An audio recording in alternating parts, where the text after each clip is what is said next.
The Johannesburg Mayor Dada Morero has been leading a drive to deal with the mushrooming informal settlements in the metro. He says it's a major problem and they will no longer allow it to continue unhindered. Let's get the view now of Abahlali baseMjondolo, bring in the organization's Thapelo Mohapi. Thapelo, a very good evening to you. Welcome to SABC News. So a zero-tolerance approach for all intents and purposes, as per the utterances made by the Johannesburg Mayor during a raid last Friday on what's been described as an illegal informal settlement. What do you understand will be the parameters of this crackdown on informal settlements? Where will it start and end? I think we're having a bit of an issue with our connection to you, so I'm going to try one more time, and if that doesn't work out, maybe we can reconnect you and try to pick up the conversation. But you were just making the point around the question I posed to you in terms of what do you understand will be the start and end of this crackdown by the Johannesburg Metro on informal settlements? Yes, we think that this is an invasion of it's people's homes. The area is not supposed to stay now by law, actually need the rates. Any evictions that must take place through the courts of laws. Section 26 of the Constitution says no one may be evicted unless there's a court order that says so. So the mayor and the police that are raiding people's homes is an invasion of people's rights, privacy, and violating their right to dignity and privacy. And shared settlements are homes to people. This is what people can afford, and this is what people can have, and people should not be treated in this way. Without saying anything, we are against any form of illegality, any form of crime. But this narrative that people who are living in informal settlements are criminals is criminalization of the poor, and this is what the mayor is doing.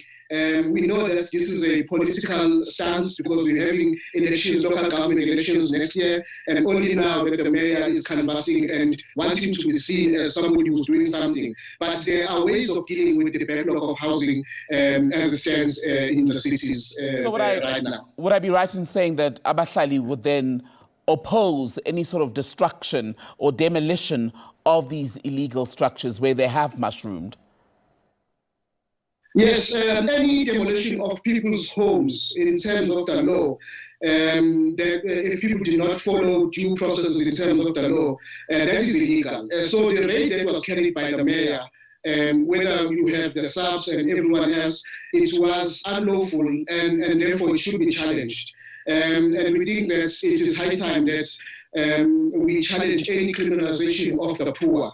You don't just budge in people's homes and do as he has done. You wouldn't do this in Sensing. You wouldn't do this in other affluent areas. But it does this because people who are poor and marginalized and live in informal settlements do not count in the society, do not count in the eyes of the government. And people think that they can kick doors and move in people's homes as they please. It was unfortunate what we have seen in TV, reminiscence of the apartheid era, and I don't think that the people who fought against apartheid are happy to see our own black government doing this to their own poor people.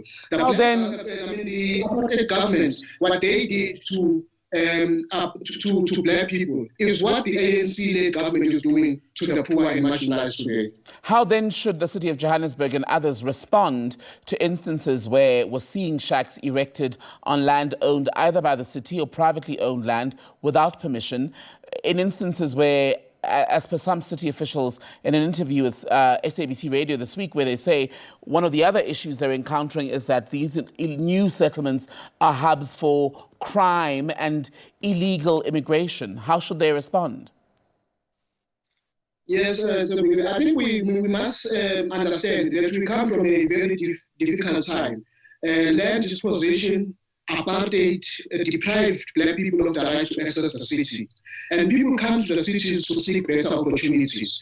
And I think that's the government of the day, because we have a backlog of more than 300,000 in the city of Johannesburg, 250,000 in Durban and in Cape Town. So people are actually coming to the city to seek these better opportunities because the development, I mean, the rural areas are underdeveloped and people, there are no jobs, there are no opportunities, there's poverty, and people come to the cities to seek better opportunities. And I think there are ways that we should deal with informal settlement. And we are saying that there's a policy that is there by the government, and that is the upgrading of informal settlements.